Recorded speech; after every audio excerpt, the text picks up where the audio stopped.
I took up residence in Freiburg, a picturesque city on the edge of the Black Forest, drawn to its old-world charm and the way history lingered in every alley. I rented a small flat overlooking the cathedral, where I could see tourists milling about during the day and the shadows stretching out, consuming the square at night. By profession, I was a writer, and by habit, I was a wanderer, someone who thrived on stories whispered by old stones and creaking wood. That's how I first heard about the Liechtenstein mansion. "Oh, you don't want to go there," warned Franz, an old man who frequented the market near my flat.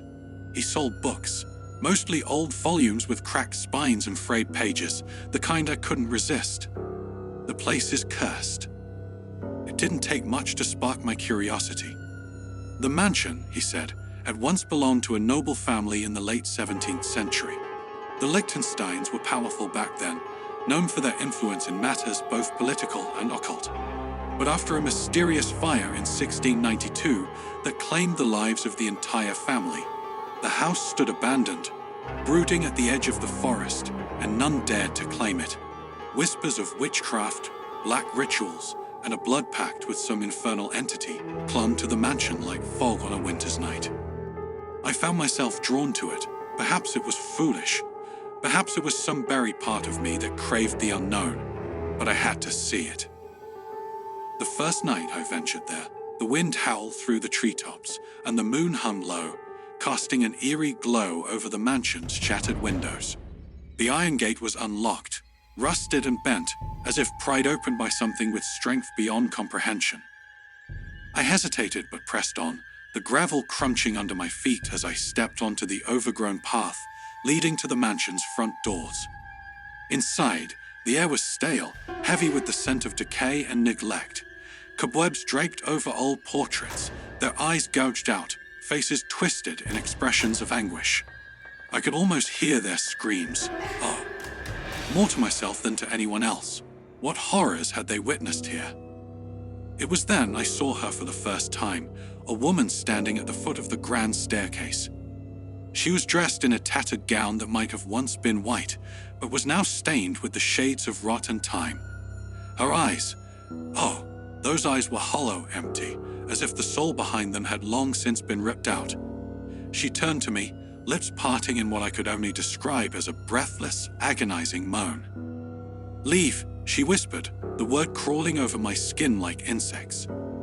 My instinct screamed at me to run, but my feet remained rooted to the spot, anchored by an unexplainable force. That's when I noticed the faint scar on her neck, a thin line tracing from one side to the other, like a remnant of some brutal execution.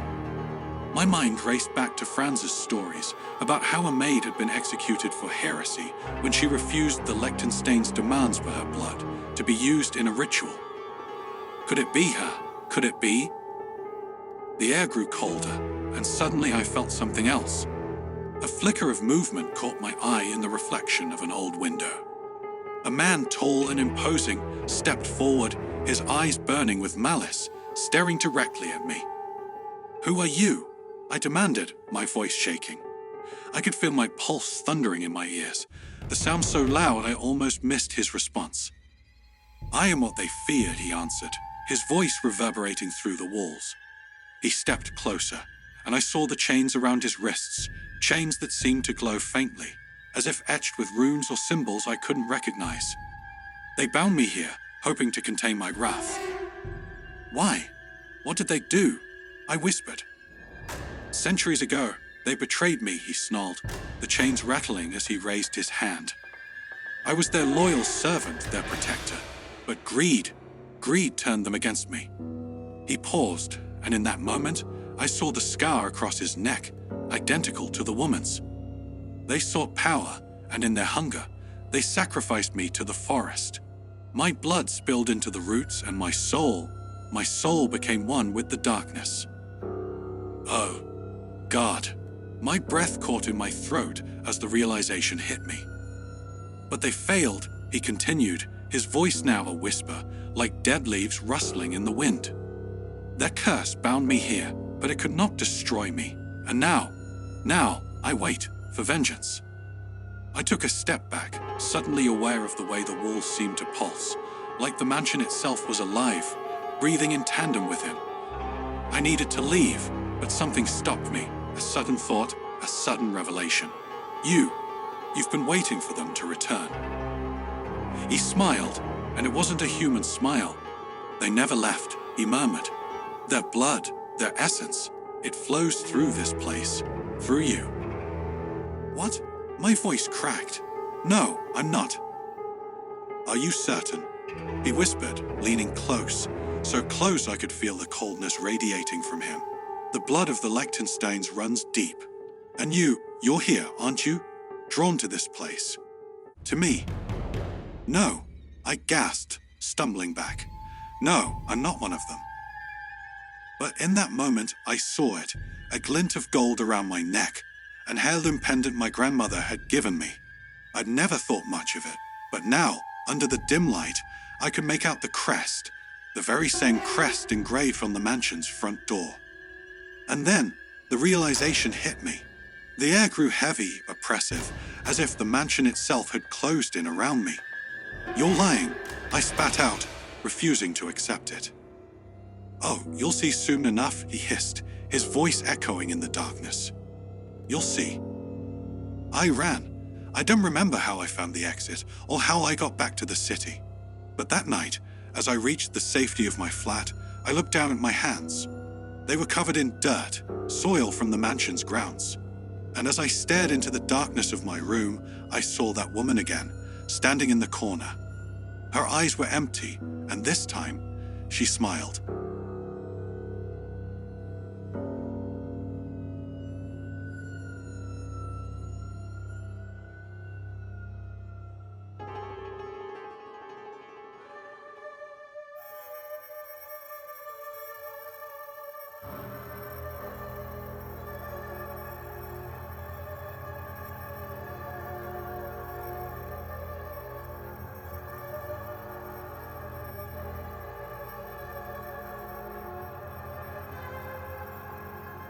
I shouldn't have been there, but when the invitation arrived, something inside me said I had to accept. An exclusive gathering for selected guests only. The heavy, elegant paper read. The embossed gold lettering indicated an address in Newport, Rhode Island, a historic city known for its mansions and high society parties. I felt a mix of curiosity and anxiety, and the thought of mingling with the elite for one night drew me in like a magnet. I arrived as night fell. The mansion was one of those grand structures that seemed to have been plucked straight out of the 19th century. The trees swayed gently in the wind, and the sound of the Atlantic waves crashing against the rocky shore in the distance was almost comforting. I walked through the ornate iron gate, feeling a shiver run down my spine. The rusty sign above read Carrington Estate in faded letters. It looked like the kind of place that had seen its share of dark secrets. Inside, a silent butler indicated that I should leave my phone in a box by the entrance. Security protocols, he whispered. I felt exposed, vulnerable, but I complied. The main hall was opulent, covered in ancient tapestries and furnished with luxurious leather sofas. The other guests, about 10 in total, were already there, holding glasses of wine and whispering to one another. They were ordinary-looking people, but there was something unsettling in their eyes. Then our hostess appeared. Welcome, she said with a smile that seemed forced. Tonight, we'll be part of a unique experiment. Those who remain until the end will be rewarded with something money can't buy. My heart raced with anticipation, but there was something disturbing in the way her eyes gleamed. Then it began. The mansion's lights flickered for a second, and one of the guests, an older man who looked nervous, yelled out, "Hey, what's going on?" But before anyone could answer, a guttural, almost animalistic sound echoed from upstairs. The hostess smiled again and vanished, as if swallowed by the darkness. I approached the man, trying to calm him down. "It's probably part of the show," I said, not believing it myself. As we split up to explore the house, I noticed that the room seemed to change shape. A room I swore had a fireplace now had a large window showing a dark garden where shadows moved in ways that didn't make sense. Suddenly, a woman screamed. We ran toward the sound and found a woman crouched over the older man's body. He was dead, his eyes wide open, mouth frozen in a silent scream. But the worst part was the word carved into his forehead: envy. Someone tried to leave through the front door, but it was locked, as if it had never existed. "This is a nightmare," muttered a young woman beside me. "This can't be happening." Then, a whisper. At first, I thought I was imagining it, but then I realized it was real, coming from the dark hallway to the left. One by one, one by one. The voice repeated, cold and lifeless. The lights flickered again, and when they came back, another guest was lying on the floor, his body twisted in an impossible way. Gluttony was etched into his arm with what seemed to be fresh blood. "There's something here with us," I exclaimed, feeling my fear turn into panic. The guests began running, banging on doors, trying to smash windows that had seemed fragile but were now harder than steel. As we moved through the house, I noticed something that froze my blood. A wall mirror reflected each of us, but there was one extra figure. A man tall, wearing an old-fashioned suit, with pitch-black eyes, smiling at us. "Who are you?" I shouted at the mirror, but the figure just kept smiling, silent, as if it were studying us. In the end, it was just me and one other person, a man named Richard.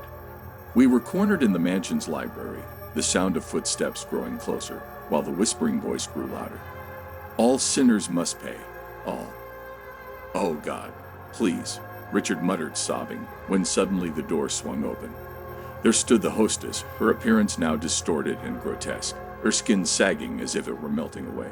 "Just one more," she said, and Richard ran, vanishing into the darkness. I stood there, paralyzed, my body refusing to move. "Why me?" I asked, almost breathless. "You came here out of curiosity," she replied. "And curiosity, my dear, is the deadliest sin of all." I felt something cold wrap around my neck, and my reflection appeared in the mirror beside me, my face now covered in glowing red marks. Curiosity. I tried to scream, but no sound came out.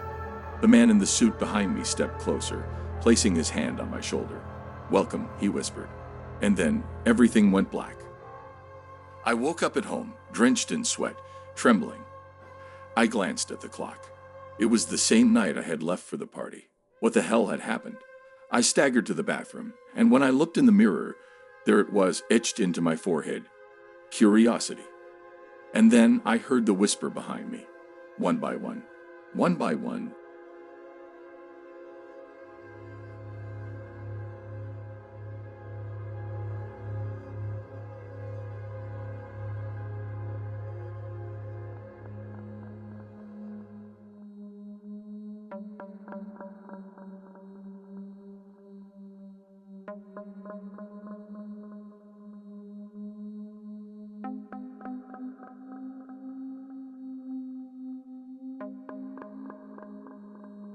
I was born and raised in a mansion that stands defiantly atop a hill in Metropolis, a city in Brazil known for its history and colonial architecture. Once the summer retreat of Brazilian emperors, it now carries an air of faded grandeur, nestled high in the mountains. Surrounded by lush forests and mist, Petropolis often feels like a place caught between worlds, where the past whispers through every cobblestone street and old building. The mansion was built by my great-grandfather, a coffee baron who, they say, dealt not only with men but with forces far beyond human comprehension. The structure, imposing and domineering, seemed designed to intimidate, with its hand-painted stained glass windows and statues of angels worn by time, eternally trapped between the sacred and the profane. We all lived there, my parents, my two older brothers, and a retinue of servants who kept the mansion running. Our days were routine, our nights opulent, but since childhood I knew something was wrong. Something hiding in the shadows, whispering in the dark corners of the house, an ancient and constant murmur warning us that we were not alone. I've always been a man of discipline and skepticism. I never believed in ghost stories, even when one night I found rusty stains dripping from the stained glass windows in the living room, like tears of blood on a petrified face. I went there, inspected the glass, but found nothing to explain it. Only a chill that ran down my spine, the kind that tells you something terrible is approaching. It all began to worsen the night my sister's pet cat, Mephisto, disappeared. She was the youngest, and she cried inconsolably.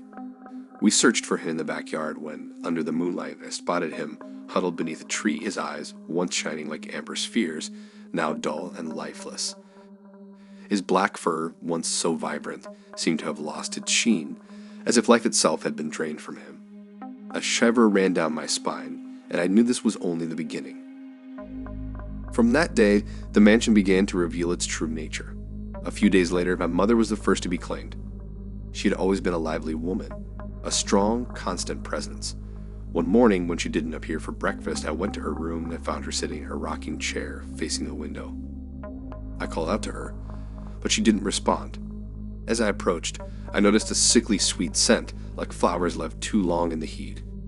Her skin was pale, almost translucent, and her eyes. They were fixed on something beyond my understanding, as if all her energy had been drained, leaving only an empty shell.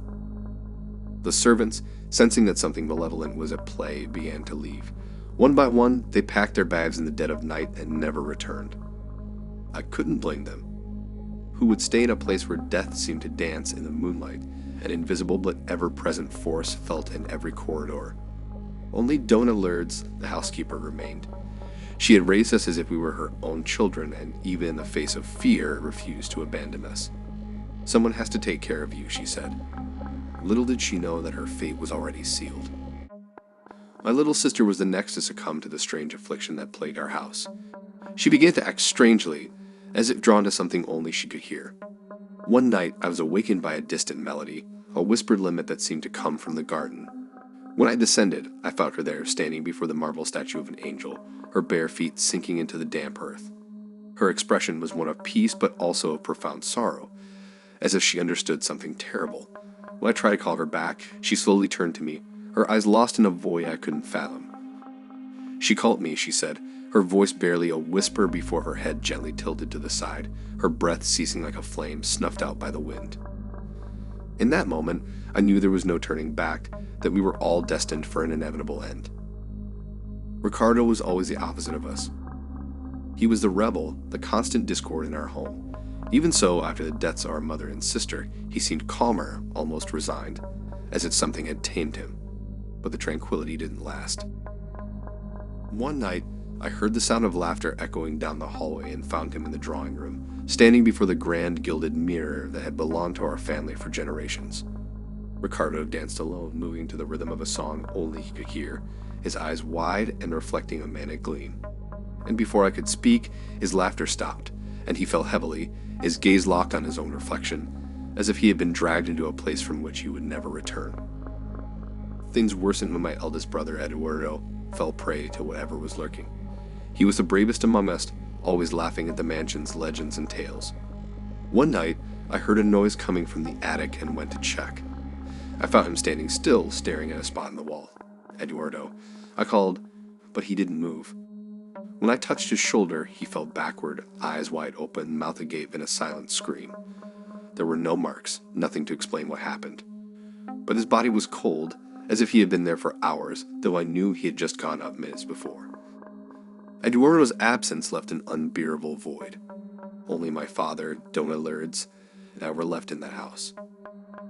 My father, once a man of firm reason and strength, began to deteriorate quickly. He spent hours locked in his study, muttering to himself, drawing symbols on the walls that I couldn't recognize.